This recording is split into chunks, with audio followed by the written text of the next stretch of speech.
Business സ്റ്റഡീസിൻ്റെ 6ാമത്തെ chapter company form of business organisation. അപ്പോൾ ഇതിൻ്റെ അകത്ത് ഡിഫറെൻറ്റ് ടൈപ്സ് ഓഫ് കമ്പനീസിനെ കുറിച്ചിട്ടാണ് പറയുന്നത്. ഇവിടെ ജോയിൻറ്റ് സ്റ്റോക്ക് കമ്പനി എന്താണെന്ന് അപ്പോൾ ആദ്യത്തെ ഈ ചാപ്റ്ററിൽ ആദ്യം നമുക്ക് ജോയിൻറ്റ് സ്റ്റോക്ക് കമ്പനിയെ കുറിച്ചിട്ടാണ് പറയേണ്ടത്. ജോയിൻറ്റ് സ്റ്റോക്ക് കമ്പനി എന്താണെന്ന് നോക്കാം. അപ്പോൾ a joint stock company or simply a company is a voluntary association of person generally formed for undertaking some big business activities. അപ്പോൾ it is established by law and can be dissolved by law. അപ്പം ഒരു joint stock company എന്ന് പറയുന്നത് ചുമ്മാ ആർക്കെങ്കിലും എവിടെയെങ്കിലുമൊക്കെ ചുമ്മാ അങ്ങ് ക്രിയേറ്റ് ചെയ്യാൻ പറ്റുന്ന ഒന്നല്ല. അത് എസ്റ്റാബ്ലിഷ് ചെയ്യണമെങ്കിലും ഡിസോൾവ് എന്ന് വെച്ചാൽ പിരിച്ചു വിടപ്പെടണമെങ്കിലും അതിന് ആരുടെ ബലം വേണം? നിയമത്തിൻ്റെ പിൻബലത്തോടു കൂടി മാത്രമേ ഒരു ജോയിൻറ്റ് സ്റ്റോക്ക് കമ്പനി എസ്റ്റാബ്ലിഷ് ചെയ്യാനും ഡിസോൾവ് ചെയ്യാനും, അതായത് പിരിച്ചു വിടപ്പെടാനും സാധിക്കുകയുള്ളൂ. The company has A separate legal existence so that even if its members die, the company remains in existence. Its members contribute money for some common purpose. എന്താണ് ശരിക്കും joint stock company എന്ന് പറയുന്നത്? ഒരു company എന്ന് പറയുന്നത് it's A artificial person എന്നാണ് പറയുന്നത്. കാരണം കമ്പനി നമ്മളാൽ ക്രിയേറ്റ് ചെയ്യപ്പെടുന്ന ഒന്നാണെങ്കിലും കമ്പനിക്ക് കമ്പനിയുടേതായ രീതിയിൽ ഐഡൻറ്റിഫിക്കേഷൻ ഉണ്ട്. അപ്പോൾ ഇവിടെ നമ്മളൊരു കോമൺ പർപ്പസിന് വേണ്ടിയിട്ട് അല്ലെങ്കിൽ ഒരു ലീഗൽ എക്സിസ്റ്റൻസിന് വേണ്ടിയിട്ട് നമ്മൾ ക്രിയേറ്റ് ചെയ്യപ്പെടുന്ന ഒന്നാണ് ജോയിൻറ്റ് സ്റ്റോക്ക് കമ്പനി എന്ന് പറയുന്നത്. അത് നിയമത്തിൻ്റെ പിൻബലത്തോടെ, നിയമം എന്ന് പറയുമ്പോൾ 1956 കമ്പനീസ് ആക്ട് പ്രകാരമാണ് ആ നിയമം എന്ന് പറയുന്നത്. അപ്പം ഒരാളുടെ മരണത്തോട് കൂടിയിട്ടോ അല്ലെങ്കിൽ ഒരാൾ പിരിഞ്ഞു പോയി എന്ന് വിചാരിച്ച ഒരു കമ്പനി അവിടെ സ്റ്റോപ്പ് ആകുന്നില്ല. കമ്പനി കണ്ടിന്യൂയിങ് എക്സിസ്റ്റൻസ് ആണ്. അതായത് ഒരു കോമൺ പർപ്പസിന് വേണ്ടി ക്രിയേറ്റ് ചെയ്തിരിക്കുന്നതാണ്. ആ കോമൺ പർപ്പസിന് വേണ്ടിയിട്ട് അവർ മണി കോൺട്രിബ്യൂട്ട് ചെയ്തിരിക്കുന്നു. ആ കോമൺ പർപ്പസിന് വേണ്ടി കോൺട്രിബ്യൂട്ട് ചെയ്ത മണീനെ നമ്മളിവിടെ ക്യാപിറ്റൽ എന്ന് പറയുന്നു. ഇനി ആ ക്യാപിറ്റലിനെ ചെറിയ യൂണിറ്റുകളായിട്ട് തിരിച്ച് പബ്ലിക്കിന് വിൽപ്പന നടത്തുമ്പോൾ അത് ഷെയറുകളായി. മനസ്സിലായല്ലോ? ഒരു കമ്പനി ഫോം ചെയ്യാൻ വേണ്ടി ഇപ്പം നമ്മളൊരു കമ്പനി സ്റ്റാർട്ട് ചെയ്യാൻ വേണ്ടി നമ്മൾ കോൺട്രിബ്യൂട്ട് ചെയ്തിരിക്കുന്ന എമൗണ്ട് 5 lakh ആണെങ്കിൽ ആ 5 lakhനെ സ്റ്റാർട്ട് ചെയ്യുന്ന ടൈമാണ് പറഞ്ഞത്. അല്ലാണ്ട് ആജീവനാന്തം എടുക്കുന്ന പൈസകളുടെ കണക്കല്ല പറഞ്ഞത്. ഒരു കമ്പനി സ്റ്റാർട്ട് ചെയ്യുമ്പോൾ എടുക്കുന്ന എമൗണ്ട് അത് എത്രയാണോ അതിനെ നമ്മൾ ക്യാപിറ്റൽ എന്ന് പറയുന്നു. ആ ക്യാപിറ്റലിനെ പിന്നീട് കമ്പനിയുടെ ഫർദർ ഡെവലപ്മെൻറ്റിന് വേണ്ടിയിട്ടോ അല്ലെങ്കിൽ അത് ഫർദർ ഡെവലപ്മെൻറ്റിന് വേണ്ടിയിട്ടോ മറ്റല്ലെങ്കിൽ റിനോവേഷന് വേണ്ടിയിട്ടോ ഒക്കെ ആയിട്ട് നമ്മൾ ആ ക്യാപിറ്റലിനെ വീണ്ടും ചെറിയ ചെറിയ യൂണിറ്റുകളായിട്ട് തിരിച്ച് പബ്ലിക്കിന് കൊടുക്കുമ്പോൾ അതിനെ ഷെയർസ് എന്ന് പറയുന്നു. അപ്പോൾ ഈ ഷെയർസുകൾ വാങ്ങിക്കുന്ന മെമ്പേഴ്സ് അവർ കമ്പനിയുടെ ഷെയർസ് പർച്ചേസ് ചെയ്യുമ്പോൾ അവരെ നമ്മൾ കമ്പനിയുടെ ഷെയർ ഹോൾഡേഴ്സ് അല്ലെങ്കിൽ കമ്പനിയുടെ ഓണേഴ്സ് എന്ന് വിളിക്കപ്പെടുന്നു. അപ്പം കമ്പനിയുടെ ക്യാപിറ്റലിനെ ചെറിയ യൂണിറ്റുകളായിട്ട് തിരിച്ച് പബ്ലിക്കിന് വിളിക്കുമ്പോൾ അത് ഷെയറും, അത് വാങ്ങിക്കുന്ന വ്യക്തികളെ ഷെയർ ഹോൾഡേഴ്സ് എന്നും വിളിക്കുന്നു. ഇനി ഈ വാങ്ങിക്കുന്ന വ്യക്തികൾ നമുക്ക് തരുന്ന, നമ്മൾ കമ്പനിയുടെ ഷെയർ അങ്ങോട്ട് കൊടുക്കുമ്പോൾ അവർ നമുക്ക് തരുന്ന എമൗണ്ട്, ആ ക്യാപിറ്റലിനെ നമ്മൾ എന്ത് വിളിക്കുന്നു? ഷെയർ ക്യാപിറ്റൽ എന്ന് വിളിക്കുന്നു. മനസ്സിലായെന്ന് വിചാരിക്കുന്നു. കമ്പനിയുടെ ബേസിക് ആയിട്ടുള്ള നമ്മുടെ ബിസിനസ്സിൻ്റെ ബേസിക് തിങ്സ് ആണ്. ഒരു ബിസിനസ് സ്റ്റാർട്ട് ചെയ്യണമെങ്കിൽ അതൊരു കോമൺ പർപ്പസിന് വേണ്ടിയിട്ടായിരിക്കും ബിസിനസ് സ്റ്റാർട്ട് ചെയ്യുന്നത്. ആ സ്റ്റാർട്ട് ചെയ്യാൻ വേണ്ടി നമ്മുടെ കയ്യിൽ നമ്മൾ കോൺട്രിബ്യൂട്ട് ചെയ്തിരിക്കുന്ന എമൗണ്ടിനെ ക്യാപിറ്റൽ എന്ന് പറയുന്നു. അതിനെ സ്മോൾ യൂണിറ്റുകളായിട്ട് തിരിക്കുമ്പോൾ ഷെയർസ് എന്ന് പറയുന്നു. അതിനെ അതെടുക്കുന്ന വ്യക്തികളെ നമ്മൾ ഷെയർ ഹോൾഡേഴ്സ് എന്ന് പറയുന്നു. ആ വ്യക്തികൾ തരുന്ന ക്യാഷിനെ അല്ലെങ്കിൽ എമൗണ്ടിനെ ക്യാപിറ്റലിനെ നമ്മൾ ഷെയർ ക്യാപിറ്റൽ എന്ന് പറയുന്നു. ഇനി അടുത്ത പാരഗ്രാഫിൽ പറയുന്നത്, in India the joint stock companies are governed by the companies act 1956. According to the act a company means a company formed and registered under the act or existing company. അപ്പം എന്താണ് joint stock company എന്ന് പറയുന്നത്? ഒരു company formed and registered under this act. ഏത് ആക്ട്? Companies act 1956 act പ്രകാരം ഒരു company form ചെയ്യുന്നുണ്ടെങ്കിൽ, രജിസ്റ്റേർഡ് ചെയ്യപ്പെട്ടിട്ടുണ്ടെങ്കിൽ അത് എക്സിസ്റ്റ് ചെയ്യപ്പെടുന്ന ഒന്നായിരിക്കും. അതിനെ നമുക്ക് ജോയിൻറ്റ് സ്റ്റോക്ക് കമ്പനി എന്ന് പറയാവുന്നതാണ്. ഇനി അടുത്തതിൽ what are the features of joint stock company എന്നാണ്. എന്തൊക്കെ ഫീച്ചേഴ്സാണ് ജോയിൻറ്റ് സ്റ്റോക്ക് കമ്പനി കൊണ്ടുള്ളതെന്നാണ്. ഒന്നാമത്തത് ആർട്ടിഫിഷ്യൽ പേഴ്സൺ ആണ്. ആർട്ടിഫിഷ്യൽ പേഴ്സൺ എന്ന് പറഞ്ഞു കഴിഞ്ഞാൽ ഇവിടെ നമ്മൾ പറഞ്ഞു കമ്പനി സ്റ്റാർട്ട് ചെയ്യുമ്പോൾ കമ്പനിക്ക് കമ്പനിയുടേതായ ഐഡൻറ്റിറ്റി ഉണ്ട് അല്ലേ? കമ്പനിയുടെ ആവശ്യങ്ങൾക്ക് നമ്മൾ കമ്പനിയുടെ ലെറ്റർ പാഡുകളാണ് യൂസ് ചെയ്യുന്നത്. കമ്പനി ഒപ്പിടുന്നതിന് പകരം കമ്പനി എന്ന് പറയുന്ന ആർട്ടിഫിഷ്യൽ പേഴ്സൺ ഇറങ്ങി വന്ന് പേപ്പറിൽ ഒപ്പിടാൻ പറ്റാത്തതുകൊണ്ട് നമ്മൾ കമ്പനിയുടെ സീൽ ഉപയോഗിക്കുന്നു. അതുകൊണ്ട് തന്നെ കമ്പനിയുമായിട്ട് ബന്ധപ്പെട്ടിട്ടുള്ള കാര്യങ്ങൾ കമ്പനിയുടെ ലെറ്റർ പാഡിലും കമ്പനിയുടെ സീലോടും കൂടി ചെയ്യുമ്പോൾ he is an artificial person. Company എന്ന് പറയുന്ന ഒരു ആർട്ടിഫിഷ്യൽ പേഴ്സൺ ആയിട്ടാണ് നമ്മൾ ക്രിയേറ്റ് ചെയ്യപ്പെടുന്നത്. A joint stock company is an artificial person in the sense that it is created by law and does not possess physical attributes of natural person. അത് law വഴിയായിട്ട് create ചെയ്യപ്പെട്ടിരിക്കുന്നതാണ്. അതുകൊണ്ട് അവിടെ natural പേഴ്സൻ്റെ ഒരു പൊസഷൻ അല്ലെങ്കിൽ ഒരു കൈവശം അവിടെ നമുക്ക് ഉപയോഗിക്കാൻ പറ്റുന്നില്ല. It cannot eat or work, smile or marry, read or write. അപ്പോൾ ഒന്നും ചെയ്യില്ല, പക്ഷേ ഒരു റോബോട്ട് കണക്ക് ഒരു ആർട്ടിഫിഷ്യൽ പേഴ്സണായിട്ട് പ്രവർത്തിക്കുന്ന ഒന്നാണ് ജോയിന്റ് സ്റ്റോക്ക് കമ്പനി എന്ന് പറയുന്നത്.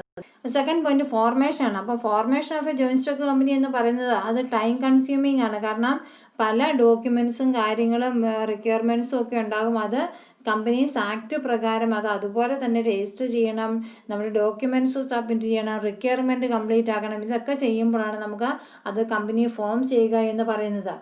And next one separate legal entity. Separate legal entity എന്ന് പറഞ്ഞാൽ നമ്മൾ ആദ്യം തന്നെ പറഞ്ഞു കമ്പനി എന്ന് പറയുന്ന ഒരു ആർട്ടിഫിഷ്യൽ പേഴ്സൺ ആണെന്ന് പറഞ്ഞു. അപ്പോൾ ആ ആർട്ടിഫിഷ്യൽ പേഴ്സണ് ആ വ്യക്തിക്ക് ആർട്ടിഫിഷ്യൽ ആണെങ്കിലും ആ വ്യക്തിക്ക് വ്യക്തിയുടേതായ ഐഡൻറ്റിറ്റി ഉണ്ട്. ഒരു എക്സാമ്പിളിലൂടെ വേണമെങ്കിൽ ഇത് മനസ്സിലാക്കാം. നമുക്ക് ഒരാളെ അപ്പോയിൻറ്റ് ചെയ്യണമെങ്കിൽ അല്ലെങ്കിൽ നമുക്ക് ഒരാളെ നമ്മുടെ കമ്പനിയുടെ എന്തെങ്കിലും ഇൻഫർമേഷൻസ് പാസ് ചെയ്യണമെങ്കിൽ അത് നമ്മൾ വെറുതെ ഒരു വൈറ്റ് പേപ്പറിലോ അല്ലെങ്കിൽ മറ്റാരുടെങ്കിലും അതിൻ്റെ ഐഡൻറ്റിഫിക്കേഷനുള്ള ലെറ്റർ പാഡിലോ ഒന്നുമല്ല നമ്മൾ ചെയ്യേണ്ടത്. നമ്മൾ നമ്മുടെ കമ്പനിയുടെ അല്ലെങ്കിൽ ആ പർട്ടിക്കുലർ കമ്പനിയുടെ ലെറ്റർ പാഡിൽ വേണം നമ്മളത് ടൈപ്പ് ചെയ്യാൻ അല്ലെങ്കിൽ മറ്റുള്ളവരെ ഇൻഫോം ചെയ്യാൻ വേണ്ടിയിട്ട്. അപ്പോൾ അതുകൊണ്ട് തന്നെയാണ് അവിടെ പറഞ്ഞത് ലീഗൽ എൻറ്റിറ്റി ഉണ്ടെന്ന് പറയുന്നത്. കാരണം കമ്പനി ആർട്ടിഫിഷ്യൽ പേഴ്സൺ ആണ്. ആ കമ്പനിക്ക് മറ്റുള്ളവരുടെ എന്തെങ്കിലും ലോഫുള്ളായിട്ട് നമ്മൾ രജിസ്റ്റർ ചെയ്തിട്ടുണ്ട്. അപ്പം അത് ലോഫുള്ളായിട്ട് തന്നെയാണ് വർക്കൗട്ട് ചെയ്യുന്നത്. അതുകൊണ്ട് തന്നെ എന്തെങ്കിലും കേസോ കാര്യങ്ങളൊക്കെ വന്നു കഴിഞ്ഞാൽ കമ്പനിക്ക് ധൈര്യമായിട്ട് കോടതിയെ സമീപിക്കാവുന്നതാണ്. And share holders cannot be held responsible for the act of the company. അപ്പം ഷെയർ ഹോൾഡേഴ്സ് എന്ന് പറയുന്നത് അവർ വെറും ക്യാഷ് കൊടുത്ത് ആ കമ്പനിയുടെ ഷെയർസ് പർച്ചേസ് ചെയ്തെന്നേ ഉള്ളൂ. അപ്പം കമ്പനിക്ക് ഇങ്ങനെ എന്തെങ്കിലും റെസ്പോൺസിബിലിറ്റി ഉണ്ടെങ്കിൽ അതിൽ അവർക്ക് ഇടപാടുകളില്ല. Cannot be held responsible for the acts of the company എന്ന് പറഞ്ഞിട്ടുണ്ട്. നെക്സ്റ്റ് വൺ കോമൺ സീലാണ്. കോമൺ സീൽ ഞാൻ നേരത്തെ ജസ്റ്റ് ഒന്ന് പറഞ്ഞിരുന്നു. നമ്മൾ കമ്പനിയുടെ ലെറ്റർ പാഡിൽ എന്തെങ്കിലും കാര്യങ്ങൾ ടൈപ്പ് ചെയ്ത് എൻ്റർ ചെയ്ത് കൊടുക്കുമ്പോൾ ആ കമ്പനി ഒപ്പിട്ടതായിട്ട് കാണിക്കാൻ വേണ്ടി ഒരു കോമൺ സീൽ അവിടെ അത്യാവശ്യമാണ്.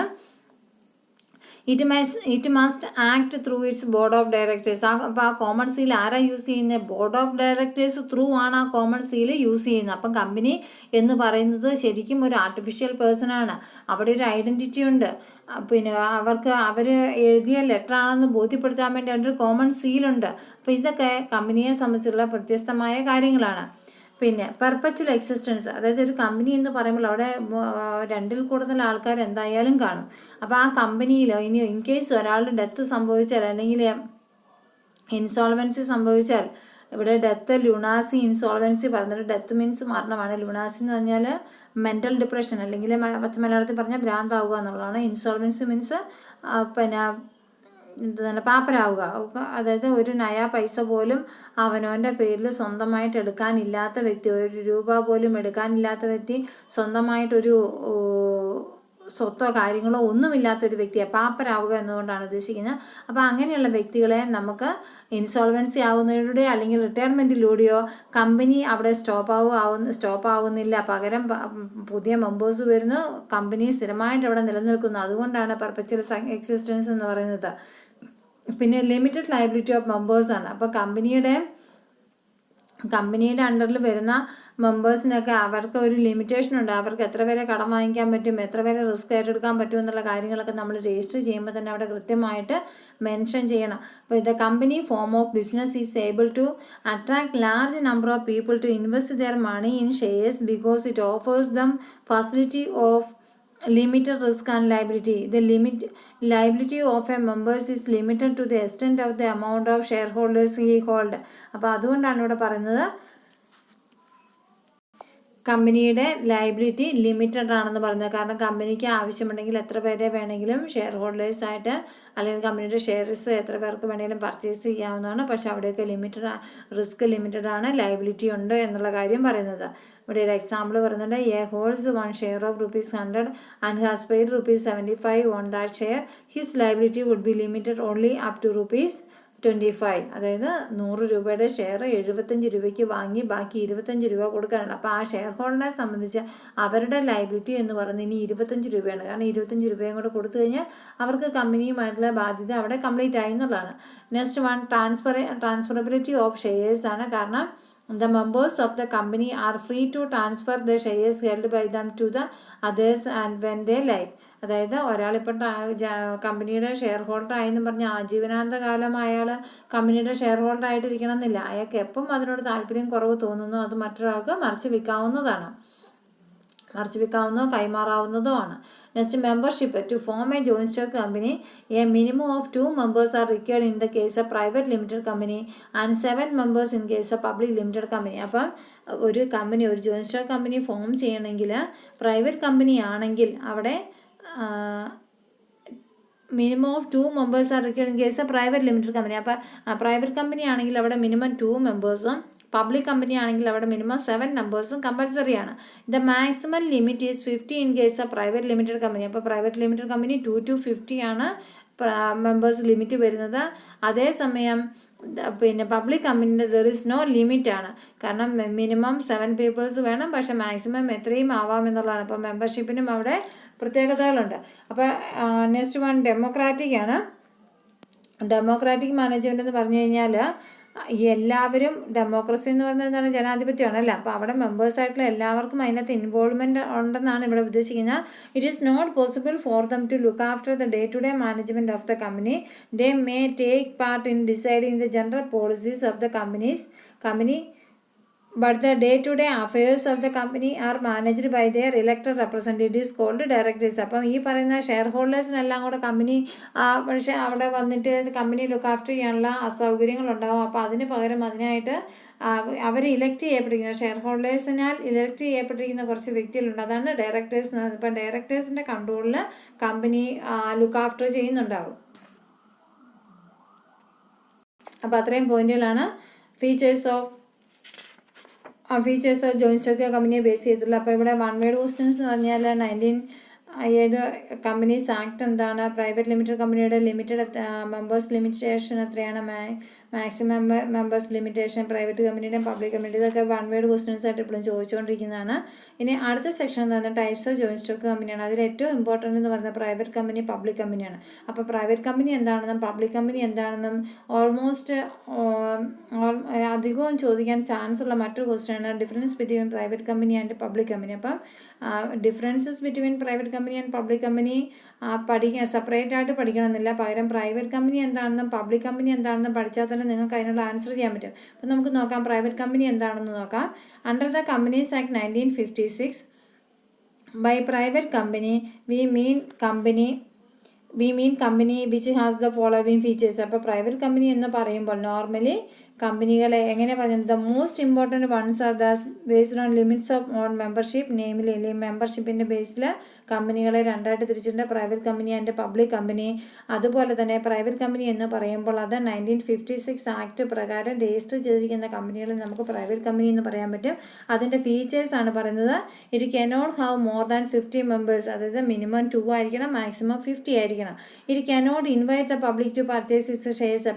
പ്രൈവറ്റ് കമ്പനികൾക്ക് അവരുടെ ഷെയർസ് പബ്ലിക്കിന് വിൽപ്പന നടത്താൻ വേണ്ടി അല്ലെങ്കിൽ പബ്ലിക്കിനെ ഇൻവൈറ്റ് ചെയ്യാൻ സാധിക്കില്ല, ഷെയർസ് വിൽപ്പിക്കാൻ. It cannot invite the public to purchase its shares എന്ന് പറയുന്നത്. അപ്പോൾ പ്രൈവറ്റ് കമ്പനികളുടെ ഷെയർസ് വാങ്ങിക്കാൻ പബ്ലിക്കിനെ അനുവദിക്കുന്നതല്ല. Debentures through open invitation. It restrict the rights of members to sell transfer their shares. അതുപോലെ തന്നെ പ്രൈവറ്റ് കമ്പനികളുടെ മെമ്പർഷിപ്പ് അത് മറ്റുള്ളവർക്ക് ട്രാൻസ്ഫർ ചെയ്യാനും അവിടെ റെസ്ട്രിക്ഷൻസ് ഉണ്ട്. ഇനി മിനിമം പെയ്ഡപ്പ് ഷെയർ ക്യാപിറ്റൽ, ഒരു പ്രൈവറ്റ് കമ്പനി ആണെങ്കിൽ അവിടെ minimum paid-up capital 1 lakh rupees എങ്കിലും വേണം. അപ്പോൾ ഇത്രയും കണ്ടീഷൻസ് പാലിക്കപ്പെടുവാണെങ്കിൽ നമുക്ക് പ്രൈവറ്റ് കമ്പനിയായിട്ട് രജിസ്റ്റർ ചെയ്യാവുന്നതാണ്. അതുകൂടാണ്ട് പ്രൈവറ്റ് കമ്പനികളുടെ പേരിൻ്റെ അറ്റത്ത് നിങ്ങളൊക്കെ ശ്രദ്ധിച്ചിട്ടുണ്ടെങ്കിൽ കാണാം PVT ലിമിറ്റഡ്, പ്രൈവറ്റ് ലിമിറ്റഡ് എന്ന് എഴുതേണ്ടതാണ്. പ്രൈവറ്റ് ലിമിറ്റഡ് എന്നോ അല്ലെങ്കിൽ PVT.Limited എന്നോ PVT.Ltd എന്നോ നമുക്ക് കാണാവുന്നതാണ്. അപ്പം PVT.Ltd എന്ന് കണ്ടു കഴിഞ്ഞാൽ തന്നെ അതിൻ്റെ അർത്ഥം ആ company private ആണെന്നുള്ളതാണ്.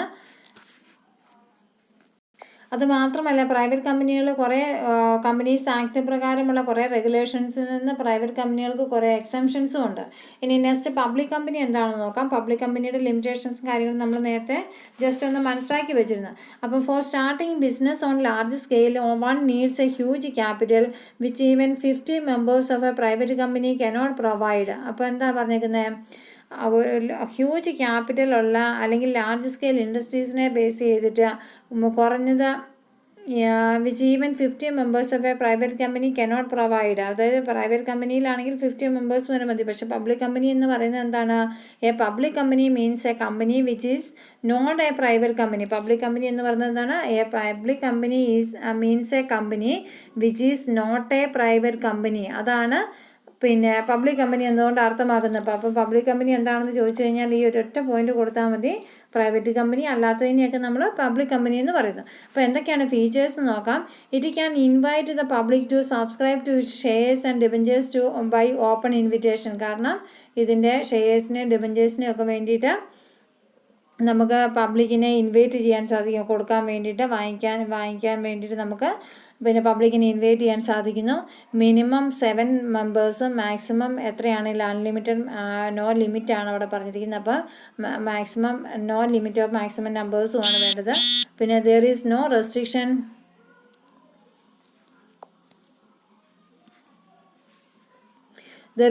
Restriction on the transfer of shares. There is no restriction on the transfer of shares. That is, shareholders are free to sell their shares to the public. അപ്പോൾ അവിടെ അവരുടെ ഷെയർസ് പബ്ലിക്കിന് വിൽക്കാനും പിന്നെ മറ്റ്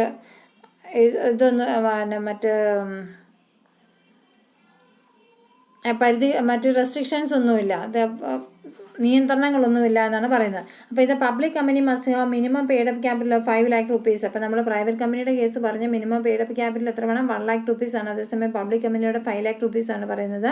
അപ്പോൾ ഇവിടെ പറയുന്നത് a public company must write public limited or simply limited after his name. അപ്പോൾ അതൊരു പബ്ലിക് കമ്പനി ആണെങ്കിൽ, നമ്മൾ പ്രൈവറ്റ് കമ്പനിയുടെ പേര് പറഞ്ഞ പ്രൈവറ്റ് കമ്പനി ആണെങ്കിൽ പേരിൻ്റെ കൂടുതൽ പ്രൈവറ്റ് ലിമിറ്റഡ് എന്ന് തന്നെ ആഡ് ചെയ്യണം. അപ്പോൾ പബ്ലിക് കമ്പനി ആണെങ്കിൽ അതിൻ്റെ കൂടുതൽ വെറുതെ LTD അല്ലെങ്കിൽ ലിമിറ്റഡ് എന്ന് മാത്രം കൊടുത്താൽ മതി. Example Reliance industries limited, Bajaj auto limited, ഇങ്ങനെയൊക്കെ പറയുമ്പോൾ ഈ കമ്പനികളൊക്കെ എന്താണ്, പബ്ലിക് കമ്പനികളാണ്. അതിൻ്റെ പേരിൻ്റെ അവസാനം ലിമിറ്റഡ് എന്ന് മാത്രമാണ് കൊടുത്തിരിക്കുന്നത്. ബാക്കിയുള്ള പ്രൈവറ്റ് കമ്പനികളാണെങ്കിൽ പ്രൈവറ്റ് ലിമിറ്റഡ് അല്ലെങ്കിൽ PVT.LTD എന്ന് തന്നെ കൊടുക്കണം. അപ്പോൾ ഇതൊക്കെയാണ് പബ്ലിക് കമ്പനിയും പ്രൈവറ്റ് കമ്പനിയുമുള്ള ഡിഫറൻസ് എന്ന് പറയുന്നത്. ഇവിടെ difference between private company and public company പറയുന്നുണ്ട്. അപ്പം നിങ്ങൾക്ക് ഈ സെക്ഷൻ വായിച്ച് നോക്കിയാൽ പ്രൈവറ്റ് കമ്പനിയും പബ്ലിക് കമ്പനിയും തമ്മിലുള്ള ഡിഫറൻസ് വ്യക്തമായിട്ട് എഴുതാൻ സാധിക്കും. ഇനി അതല്ലെങ്കിൽ തന്നെ പ്രൈവറ്റ് കമ്പനി എന്താണെന്നും പബ്ലിക് കമ്പനി എന്താണെന്നും പഠിച്ചാൽ തന്നെ അതിനുള്ള ആൻസർ ചെയ്യാൻ സാധിക്കുന്നതാണ്. Next, difference between various forms of business organisation. അതായത് ഡിഫറൻസ് ബിറ്റ്വീൻ പാർട്ണർഷിപ്പും ജോയിന്റ് സ്റ്റോക്കും കമ്പനിയും തമ്മിലുള്ള ഡിഫറൻസ് ഇവിടെ കൊടുത്തിട്ടുണ്ട്. ഇതും ഇമ്പോർട്ടൻ്റ് ആണ്. ഇവിടെ എപ്പോഴും പ്രത്യേകിച്ച് ശ്രദ്ധിക്കേണ്ട കാര്യങ്ങൾ, ഡിഫറൻസ് ബിറ്റ്വീൻ NIOS സീനിയർ സെക്കൻഡറിയുടെ സബ്ജക്റ്റിന് ഏതെങ്കിലും ഡിഫറൻസ് ബിറ്റ്വീൻ ഉണ്ടെങ്കിൽ അത് കൃത്യമായിട്ട് അവരവിടെ ചോദിച്ചിരിക്കുക. ഇപ്പം ഇന്നതേ ചോദിക്കാവുന്നില്ല. അപ്പം ഡിഫറൻസ് ബിറ്റ്വീൻ ഏതൊക്കെ ബേസിൽ വന്നിട്ടുണ്ടെങ്കിൽ അതൊക്കെ നിങ്ങൾ പഠിച്ചു വെച്ചിരിക്കണം. അപ്പോൾ ഇവിടുത്തെ കേസിൽ പബ്ലിക് കമ്പനിയും പ്രൈവറ്റ് കമ്പനിയും തമ്മിലുള്ള ഡിഫറൻസ്, പിന്നെ ഇവിടെ പാർട്ണർഷിപ്പും ജോയിന്റ് സ്റ്റോക്ക് കമ്പനിയും തമ്മിലുള്ള ഡിഫറൻസ്, പിന്നെ അടുത്ത പേജിൽ difference between joint stock company and cooperative society ഉണ്ട്. അപ്പോൾ ഇതൊക്കെ നിങ്ങൾ കൃത്യമായിട്ട് പഠിച്ചു വെച്ചിരിക്കണം എന്നാണ് പറയാനുള്ളത്.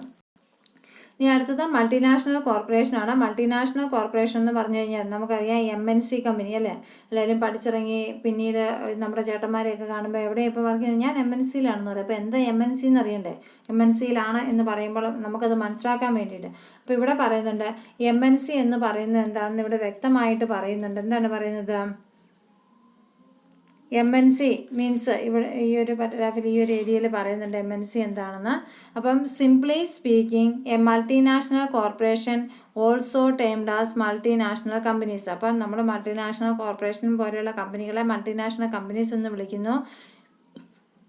And it is one which is registered as a company in one country but carries on business in number of other countries. അതായത് ഏതെങ്കിലും ഒരു കമ്പനി ഏതെങ്കിലും ഒരു രാജ്യത്ത് രജിസ്റ്റർ ചെയ്തിട്ട് കമ്പനീസ് ആക്ട് പ്രകാരം, ഇപ്പോൾ ഇന്ത്യയിലാണെങ്കിലും ഇന്ത്യൻ കമ്പനീസ് ആക്ട് പ്രകാരം 1956 ഇന്ത്യൻ കമ്പനീസ് ആക്ട് പ്രകാരം രജിസ്റ്റർ ചെയ്തിട്ട് അതിനുശേഷം അതിൻ്റെ ബ്രാഞ്ചസ് മറ്റുള്ള സ്ഥലങ്ങളിൽ എസ്റ്റാബ്ലിഷ് ചെയ്യുക എന്ന് പറയുന്നത്. അപ്പം വിവിധ കൺട്രികളിലായിട്ട് ഒരു പർട്ടിക്കുലർ കമ്പനിയുടെ ഫാക്ടറികളും മറ്റ് ബ്രാഞ്ചസും ഒക്കെ അല്ലെങ്കിൽ സബ്സിഡറി യൂണിറ്റുകളൊക്കെ ഓപ്പൺ ചെയ്യുമ്പോൾ അതുപോലെയുള്ള കമ്പനികളെ നമ്മൾ എന്ത് പറയുന്നു? മൾട്ടിനാഷണൽ കോർപ്പറേഷൻ അല്ലെങ്കിൽ MNCs എന്ന് പറയുന്നു. അപ്പോൾ ഒന്നല്ലെങ്കിൽ ബ്രാഞ്ചുകൾ ഓപ്പൺ ചെയ്യുന്നതായിരിക്കും, അല്ലെങ്കിൽ ഫാക്ടറീസ് ആയിരിക്കാം, അല്ലെങ്കിൽ സബ്സിഡറി യൂണിറ്റുകളായിരിക്കും. ഇതൊക്കെ മറ്റുള്ള വിവിധ കൺട്രികളിൽ ഓപ്പൺ ചെയ്യുമ്പോൾ, അപ്പോൾ ആദ്യം പറഞ്ഞു രജിസ്റ്റേർഡ് ചെയ്യുന്നത് ഏതെങ്കിലും ഒരു പർട്ടിക്കുലർ കൺട്രിയിലായിരിക്കും.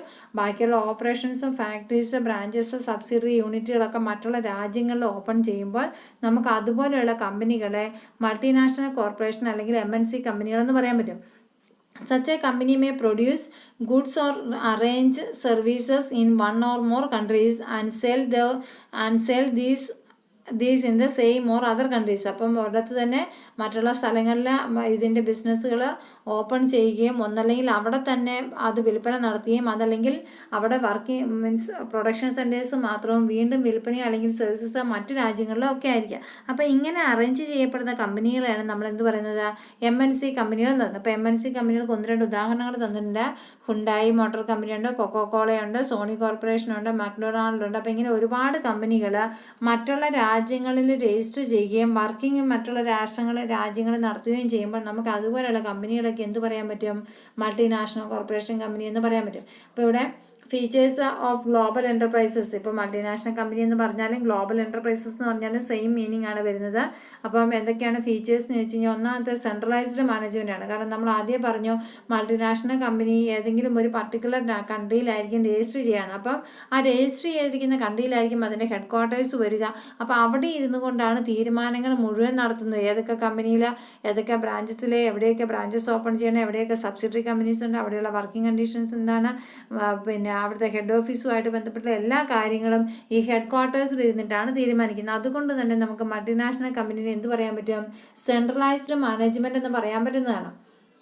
രണ്ടാമത്തെ point, world wide spread of business. അതായത് നമ്മൾ പറഞ്ഞു ഒരു കമ്പനി ഒരു രാജ്യത്ത് രജിസ്റ്റർ ചെയ്യുകയും ബിസിനസ്സുകളോ സർവീസസുകളോ മറ്റു രാജ്യങ്ങളിൽ നടത്തുകയും ചെയ്യാമെന്ന് പറഞ്ഞു. അതുകൊണ്ട് തന്നെ അതിൻ്റെ വേൾഡ് വൈഡ്, അത് മൾട്ടിനാഷണൽ കമ്പനി എന്ന് പറയുമ്പോൾ മറ്റുള്ള രാഷ്ട്രങ്ങളിലും കൂടി വ്യാപിച്ച് കിടക്കുന്നതിനെയാണ് നമ്മൾ മൾട്ടിനാഷണൽ കമ്പനി എന്ന് പറയുന്നത്. അപ്പോൾ അതുകൊണ്ട് തന്നെ മറ്റുള്ള ബിസിനസ്സുകളും പിന്നെ റോ മെറ്റീരിയൽസ് ഇതുപോലുള്ള സാധനങ്ങളൊക്കെ നമുക്ക് മറ്റുള്ള കൺട്രികളിൽ തന്നെ ഉൽപ്പാദിപ്പിക്കപ്പെടുകയോ അല്ലെങ്കിൽ അവിടെ സെയിൽ ചെയ്യുകയോ വിപണനം നടത്തുകയോ ഒക്കെ ചെയ്യാവുന്നതാണ്.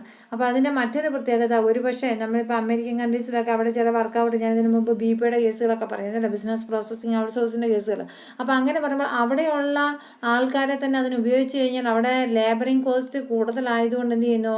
ചീപ്പ് ലേബർ കോസ്റ്റ് ഉള്ള സ്ഥലങ്ങളിൽ നിന്നുള്ള ആൾക്കാരെ അവർ പിക്ക് ചെയ്യുന്നു, എന്നിട്ട് അതിനായിട്ട് വർക്ക് ചെയ്യാൻ വേണ്ടി അല്ലെങ്കിൽ റോ മെറ്റീരിയൽസ് ആ ഒരു പർട്ടിക്കുലർ കമ്പനിയിലേക്ക് മാറ്റുകയാണ് ചെയ്യുന്നത്. അപ്പോൾ അങ്ങനെ അവർക്ക് ചെറിയ അല്ലെങ്കിൽ വലിയൊരു കോസ്റ്റ് എക്സ്പെൻസസ് ഇല്ലാണ്ട് തന്നെ അവർക്ക് അവരുടെ പ്രൊഡക്റ്റ് അല്ലെങ്കിൽ സർവീസസ് എൻ്റർ ചെയ്യാവുന്നതാണ്.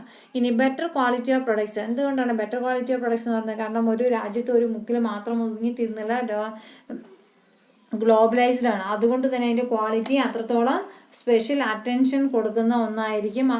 അത്രത്തോളം ക്വാളിറ്റി ആ ഒരു പർട്ടിക്കുലർ പ്രൊഡക്റ്റിന് അപ്പോൾ അവർക്ക് കൊടുക്കാൻ ബാധ്യസ്ഥരാണ് എന്നുള്ളതാണ്. പിന്നെ ലാർജ് സൈസാണ്. ലാർജ് സൈസ് എന്ന് പറഞ്ഞു കഴിഞ്ഞാൽ ഒരുപാട് കൺട്രികളിലായിട്ട് ഇങ്ങനെ വിപുലീകരിച്ച് അല്ലെങ്കിൽ വിസ്തരിച്ച് കിടക്കുന്ന ഒന്നായിരിക്കും. അതുകൊണ്ട് തന്നെ മൾട്ടിനാഷണൽ കമ്പനീസ് എന്ന് പറഞ്ഞാൽ അതിൻ്റെ അസറ്റൊക്കെ ലാർജ് ഇൻ സൈസാണ്.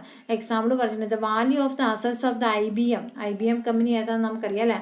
അപ്പം IBM കമ്പനിയുടെ അസറ്റ് വാല്യൂ മാത്രം വേണ്ട $8 ബില്യൺ എന്ന് പറഞ്ഞിരിക്കുന്നത്. അപ്പോൾ ഇതുപോലെ ഒരുപാട് കൺട്രികളിലെ എക്സ്പാൻഡ് ചെയ്ത് കിടക്കുമ്പോൾ അവരുടെ അസറ്റ്സ് വളരെ ഹ്യൂജ് ആയിരിക്കും. അതുകൊണ്ട് തന്നെ നമുക്ക് ധൈര്യമായിട്ട് പറയാൻ പറ്റും മൾട്ടിനാഷണൽ കമ്പനിയുടെ സൈസ് ലാർജ് ഇൻ സൈസ് ആണെന്ന്. പിന്നെ ആക്സസ് ടു ഇൻ്റർനാഷണൽ മാർക്കറ്റ്. കാരണം മൾട്ടിനാഷണൽ കമ്പനി എന്ന് പറയുമ്പോൾ നാഷണൽ എന്ന് പറഞ്ഞു കഴിഞ്ഞാൽ ഒരു രാജ്യത്തെ മാത്രം പ്രതിനിധീകരിക്കുന്ന, മൾട്ടിനാഷണൽ എന്ന് പറയുമ്പോൾ വിവിധ രാജ്യങ്ങളെ. അപ്പോൾ അവിടെ തന്നെ എന്തുണ്ട്? ആക്സസ് ടു ഇൻ്റർനാഷണൽ മാർക്കറ്റാണ്. കാരണം വിവിധ സ്ഥലങ്ങളിലായിട്ട് വ്യാപിച്ച് കിടന്ന ഇൻ്റർനാഷണൽ ലെവലിലുള്ള മാർക്കറ്റ് പിന്നെ ആർക്ക് വേണമെങ്കിലും എവിടെ നിന്നും ഏത് ടൈപ്പ് ഓഫ് ബിസിനസ്സുകളും അല്ലെങ്കിൽ ഏത് ടൈപ്പ് ഓഫ് പ്രൊഡക്ട്സുകളും ഓർഡർ ചെയ്യാൻ പറ്റും, അല്ലെങ്കിൽ സർവീസസ് ഓർഡർ ചെയ്യാൻ പറ്റും, അല്ലെങ്കിൽ അത് സ്വീകരിക്കാൻ സാധിക്കും. അപ്പോൾ അതുകൊണ്ട് നമുക്ക് അതിന് ഇൻ്റർനാഷണൽ മാർക്കറ്റ് എന്ന് പറയാൻ പറ്റുന്നതാണ്. And the last point, special attention to advertisement. അത് പിന്നെ ഒരു പർട്ടിക്കുലർ മേഖലയെ മാത്രം ശ്രദ്ധിച്ച് അല്ലെങ്കിൽ ഒരു പർട്ടിക്കുലർ ലൊക്കാലിറ്റിയെ ബേസ് ചെയ്തിട്ടാണെങ്കിൽ അതിനെ ഡിപ്പെൻഡ് ചെയ്യുന്ന രീതിയിൽ അഡ്വർടൈസ്മെൻറ്റ് കൊടുത്താൽ മതി. മതി. അതിനിപ്പോൾ അഡ്വർടൈസ്മെൻറ്റ് കൊടുത്തില്ലെങ്കിലും വാമൊഴിയായിട്ടാണെങ്കിലും അത് പോകും. അതേസമയം ഇൻ്റർനാഷണൽ ലെവലിലുള്ള ബിസിനസ്സുകളൊക്കെ ആണെങ്കിൽ അവരുടെ അഡ്വർടൈസ്മെൻറ്റ് കുറച്ചും കൂടെ സ്റ്റാൻഡേർഡ് ആയിരിക്കും. കാരണം എല്ലാവരും നോട്ടീസ് ചെയ്യപ്പെടുന്ന അത് സക്സസ്ഫുൾ ആയിത്തീരേണ്ട ഒന്നായതുകൊണ്ട് അവിടെ പിന്നെ അഡ്വർടൈസ്മെൻറ്റും വളരെ സ്പെഷ്യൽ അറ്റൻഷൻ കൊടുക്കുന്ന ഒന്നായിരിക്കാം. അപ്പോൾ ഇത്രയും പോയിന്റുകളാണ് നമുക്കിവിടെ ഫീച്ചേഴ്സ് ഓഫ് മൾട്ടിനാഷണൽ കോർപ്പറേഷനെ ബേസ് ചെയ്തിട്ടുള്ളത്. ഇനി നമുക്ക് അടുത്ത പോയിന്റ് ലിമിറ്റേഷൻസ് ഓഫ് മൾട്ടിനാഷണൽ കമ്പനിയാണ് വേണ്ടത്. ലിമിറ്റേഷൻ എന്ന് പറയുമ്പോൾ നമുക്കറിയാം സാധാരണഗതിയിൽ ഏതൊരു കമ്പനിക്കും നേട്ടങ്ങളുണ്ടെങ്കിൽ അതിനെ ബേസ് ചെയ്യുന്ന ചില കോട്ടങ്ങളുമുണ്ട്. അതിപ്പം കമ്പനിക്ക് മാത്രമല്ല നമ്മളെപ്പോലുള്ള ആൾക്കാർക്കും ഉണ്ടാവും. അപ്പോൾ ഇവിടെ ലിമിറ്റേഷൻസ് പറയുമ്പോൾ least concern for priorities of host countries. Least concern for priorities of host countries എന്ന് പറയുമ്പോൾ എന്താണ്? പിന്നെ നമ്മുടെ multinational corporation generally invest capital in the most preferable industries and do not take into account the priorities of developing basic industries and services in backward regions of the host country. അതായത് നമ്മളൊരു business സ്ഥാപനം മറ്റൊരു സ്ഥലത്ത് ഇടണമെങ്കിൽ നമ്മൾ എന്ത് ചെയ്യുന്നു? തീരെ backward ആയിട്ടൊരു കൺട്രി കൊണ്ട് എന്തായാലും ഇതുവരെയുള്ള ബിസിനസ് സ്ഥാപനങ്ങളില്ല. അപ്പം നമ്മൾ കുറച്ചും കൂടി ഡെവലപ്ഡ് ആയിട്ടുള്ള ഏരിയ നോക്കും. ഹോസ്റ്റ് കൺട്രീസ് എപ്പോഴും ഹോസ്റ്റ് കൺട്രി മീൻസ് ആതിഥേയരായിട്ട് നിൽക്കുന്ന കൺട്രികൾ എപ്പോഴും കുറച്ചും കൂടെ പ്രയോറിറ്റി കൂടുതലായിരിക്കും. അപ്പോൾ അവിടെ തന്നെ നമ്മൾ മാക്സിമം ഇൻവെസ്റ്റ് ചെയ്യാൻ ശ്രമിക്കുമ്പോൾ നമുക്ക് അതിൽ നിന്നൊരു റിട്ടേൺ നമ്മൾ അവിടുന്ന് ശ്രദ്ധിക്കുന്നുണ്ട്. അതുകൊണ്ട് തന്നെ ആൾക്കാർ ആ ഒരു ബാക്ക്വേർഡ് റീജിയനിലേക്ക് പോയി ഇൻവെസ്റ്റ് ചെയ്യുന്നതിന് പകരം എപ്പോഴും ഡെവലപ്ഡ് ആയിട്ടുള്ള ഏരിയയിൽ വന്നിട്ട് ഇൻവെസ്റ്റ് ചെയ്യാൻ ശ്രദ്ധിക്കുകയാണ് ചെയ്യുന്നത്. ഇപ്പം നമുക്ക് അറിയാം, കേരളത്തിൽ തന്നെ പല കമ്പനികളും കേരളത്തിൽ സ്റ്റാർട്ട് ചെയ്യാണ്ട് നേരെ കർണാടകയ്ക്ക് അല്ലെങ്കിൽ തമിഴ്നാട്ടിലേക്ക് വിടും. കാരണം ഇവിടെ കൂടുതൽ എമൗണ്ടുകൾ ഇൻവെസ്റ്റ് ചെയ്ത് കഴിഞ്ഞാലുള്ള പ്രശ്നം ഇപ്പം നമുക്ക് പിന്നെ തുറന്നു പറയാൻ പറ്റും. കാരണം നോക്കിയിരിക്കെ മിന്നൽ സമരവും ഹർത്താലും പണ്ട് ബന്ദായിരുന്നു, ഇപ്പം ബന്ദിനെ മാറ്റി ഹർത്താലാക്കി.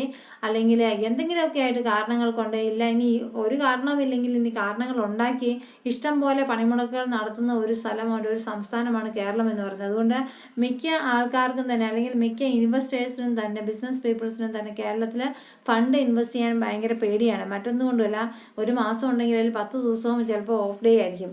ഈ ഓഫ് ഡേ വരുന്നത് കൊണ്ട് പ്രശ്നം എന്താണ്? ഈ 10 ദിവസത്തെ വർക്കിംഗ് എന്ന് പറയുമ്പോൾ ഒരു ലാർജ് ഇൻഡസ്ട്രീനെ ബേസ് ചെയ്തിട്ട് വരുമ്പോൾ 10 ദിവസത്തെ പിന്നെ ബെനിഫിറ്റ് അല്ലെങ്കിൽ 10 ദിവസത്തെ പ്രോഫിറ്റ് എന്ന് പറയുമ്പോൾ സാധാരണക്കാരനായ ഒരു മനുഷ്യന് ചിന്തിക്കാൻ പറ്റുന്നതിൻ്റെ അപ്പുറത്തായിരിക്കും. ആ നഷ്ടം സഹിക്കാൻ അവർക്ക് മീൻസ് താല്പര്യമില്ലാത്തത് കൊണ്ടാണ് അവർ പൊതുവെ പിന്നെ കർണാടക അല്ലെങ്കിൽ തമിഴ്നാട് പോലെയുള്ള സംസ്ഥാനങ്ങൾ എടുക്കുന്നത്.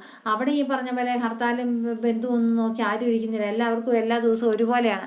എല്ലാവരും രാവിലെ എണീറ്റ് പിന്നെ അവനവൻ്റെ ജോലിക്ക് പോകുന്നു. അവിടെ ഹർത്താലും ഇല്ല. നമ്മളവിടെയൊക്കെ രാഷ്ട്രബന്ധം എന്നൊക്കെ പറഞ്ഞു കഴിഞ്ഞാൽ നമ്മൾ ആഘോഷമാകും അല്ലേ? ഒരാഴ്ച മുമ്പ് ഇവിടെ ആഘോഷം തുടങ്ങും. പക്ഷെ അവിടങ്ങളിലൊക്കെ അത് വെറുതെ അങ്ങനെ ഒന്ന് ചിന്തിക്കാൻ പോലും അവർക്കതിന് നേരമില്ല. പിന്നെ ആകെ കൂടി വല്ലപ്പോഴും കിട്ടുന്നത് ഒരു തണുപ്പ് കൂടിക്കഴിഞ്ഞാലോ ചൂട് കൂടിക്കഴിഞ്ഞാൽ, എന്നാലും അതിനും വലിയ പ്രതീക്ഷകളൊന്നും വേണ്ട. അതിനും എല്ലാം ലീവ് കിട്ടുക ചിലപ്പോൾ സ്കൂളിലേക്കായിരിക്കും, അല്ലാണ്ട് ബിസിനസ് ഫേമസിലൊന്നും അതിനുള്ള ലീവുകൾ കിട്ടുന്നില്ല. അപ്പം അതൊരു പോരായ്മയായിട്ട് അവിടെ നിൽക്കുന്നുണ്ട്. പിന്നെ അടുത്ത പോയിന്റ് എന്ന് പറഞ്ഞാൽ adverse effect on domestic enterprises ആണ്. Due to large scale operation and technological skill multinational corporations are often able to dominate the markets in host countries and tend to acquire monopoly power. Thus many local enterprises are compelled to close down. അപ്പം ഒരുപാട് പിന്നെ രാഷ്ട്രീയ സ്വാധീനമുള്ള അല്ലെങ്കിൽ ഒരുപാട് എമൗണ്ടുകൾ പിന്നെ കയ്യിലുള്ള വ്യക്തികൾക്ക് മറ്റുള്ളവരെ പിന്നെ ചവിട്ടി കൂട്ടാൻ അല്ലെങ്കിൽ മറ്റുള്ളവർ മൂലയ്ക്ക് ഇരുത്താൻ അധികം സമയമൊന്നും വേണ്ടി വരും അല്ലേ?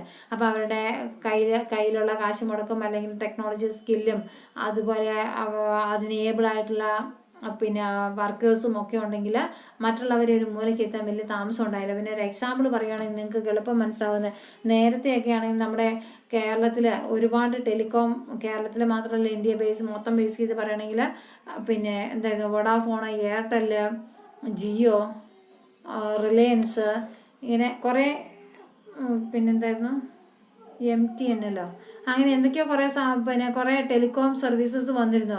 പിന്നെ പയ്യെ എന്തായി, ഓരോന്നോരോന്ന് അപ്രത്യക്ഷമായി തുടങ്ങി. കാരണം ഇപ്പം കുത്തക അവകാശം BSNL ഇവിടെ നല്ല സ്റ്റാൻഡേർഡിൽ നിന്ന സാധനമാണ്. ഇപ്പോൾ പിന്നെ ആർക്കും വേണ്ടാത്ത സാധനമായി മാറി.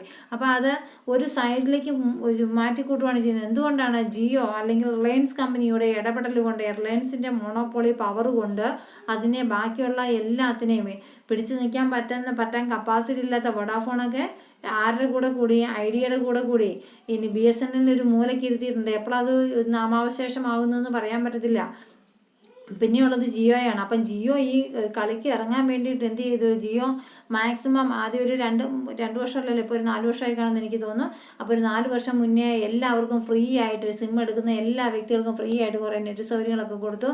അപ്പം ആധാർ കാർഡ് മാത്രം വെച്ചാൽ മതി പറഞ്ഞു ഒരുപാട് പേര് അത് പോയി ഓഫറുകൾ സ്വീകരിച്ചു. പിന്നീട് നമ്മൾ ഓട്ടോമാറ്റിക്കായിട്ട് അതിനകത്തേക്ക് പിന്നെ പടിപടിയായിട്ട് അവരെന്ത് ചെയ്തു? പയ്യെ ചാർജൊക്കെ കൂട്ടി വന്ന് ഇപ്പം ആസ് യൂഷ്വൽ ആയിട്ടുണ്ട്. വലിയ വ്യത്യാസങ്ങളൊന്നുമില്ല. അപ്പോൾ സാധാരണ അപ്പോൾ അവർ മാർക്കറ്റ് പിടിച്ചെടുക്കാനുള്ള അവരുടെ തന്ത്രമായിരുന്നു ആദ്യം ഫ്രീ ആയിട്ട്. കാരണം പിന്നെ സിമ്മ് മാത്രം എടുത്താൽ മതി, മറ്റൊന്നിനും എക്സ്പെൻസസ് ഇല്ല എന്നുള്ള രീതിയിൽ ആദ്യത്തെ 2-3 മാസത്തെ കാലത്തേക്ക് അവർ ഫ്രീ ആയിട്ട് തന്നെ കൊടുത്തിരുന്നു. അപ്പോൾ അതുകൊണ്ട് അവർ മാർക്കറ്റ് വിപണികൾ പിടിച്ചെടുക്കാൻ ശ്രമിച്ചു. ആ ശ്രമത്തിൽ അവർ വിജയിക്കുകയും ചെയ്തു. കാരണം BSNL ഒരു മൂലയ്ക്കാക്കി, വോഡാഫോണിൻ്റെ പൊടി പോലും ഇല്ലാണ്ടായി. അവസാനം നിലനിൽപ്പില്ലാണ്ട് കഴിഞ്ഞപ്പോൾ വോഡാഫോൺ ഇപ്പോൾ ഐഡിയയുടെ കൂടെ കൂടിയിട്ടുണ്ട്. എയർടെൽ ഇപ്പം നിലവിൽ പിടിച്ചു നിൽക്കുന്നുണ്ട്. എത്ര കാലം പിടിച്ചു നിൽക്കുന്നു പറയാൻ പറ്റില്ല. പക്ഷെ വരും കാലഘട്ടങ്ങളിൽ നമുക്ക് പറയാൻ പറ്റുന്ന വരും കാലഘട്ടങ്ങളിൽ ജിയോയുടെ ഒരു മോണോപോളി പവർ കൊണ്ട് ഈ പറയുന്ന എല്ലാത്തിനെയും അവർ ഇന്ത്യയിൽ തന്നെ ഒരുപക്ഷെ ആകെ ഉപയോഗിക്കാൻ പറ്റുന്ന ഏക ടെലികോം സർവീസസ് പിന്നെ ജിയോ മാത്രമാക്കി മാറാനുള്ള ചാൻസസ് അവിടെ അധികം വൈകാണ്ട് തന്നെ നമുക്ക് കാണാൻ സാധിക്കും. അപ്പോൾ മോണോപ്പൊളി പവർ എന്ന് പറയുന്നത് മറ്റുള്ള രാഷ്ട്രങ്ങളിലെ മൾട്ടിനാഷണൽ കമ്പനി ലെവലിൽ നിൽക്കുന്നവർക്ക് അവർക്ക് അതിനെ ഒരു മൂലയ്ക്കെത്താനുള്ള കഴിവുണ്ട്. അപ്പോൾ അതും ഒരു ബാക്ക് എഫക്റ്റ് ആണ് പറയുന്നത്. പിന്നെ ചേഞ്ച് ഇൻ കൾച്ചർ എന്ന് പറയുമ്പോൾ എന്താണ്? പല സ്ഥലങ്ങളിലും ഡെമോഗ്രാഫിക് സിറ്റുവേഷൻസ് ബേസ് ചെയ്തിട്ടോ അല്ലെങ്കിൽ അവരുടെ കൾച്ചറിനെ ബേസ് ചെയ്തിട്ടൊക്കെ അവർ ഉപയോഗിക്കുന്ന ഗുഡ്സ്, പ്രൊഡക്ട്സ്, ഐറ്റംസ് ഒക്കെ മാറ്റങ്ങളുണ്ടാകും. കാരണം കൾച്ചറിനെ ബേസ് ചെയ്തിട്ട് ഓരോ രീതിയിലായിരിക്കും ഓരോ ആൾക്കാർ ഓരോ ന്യൂസിന്.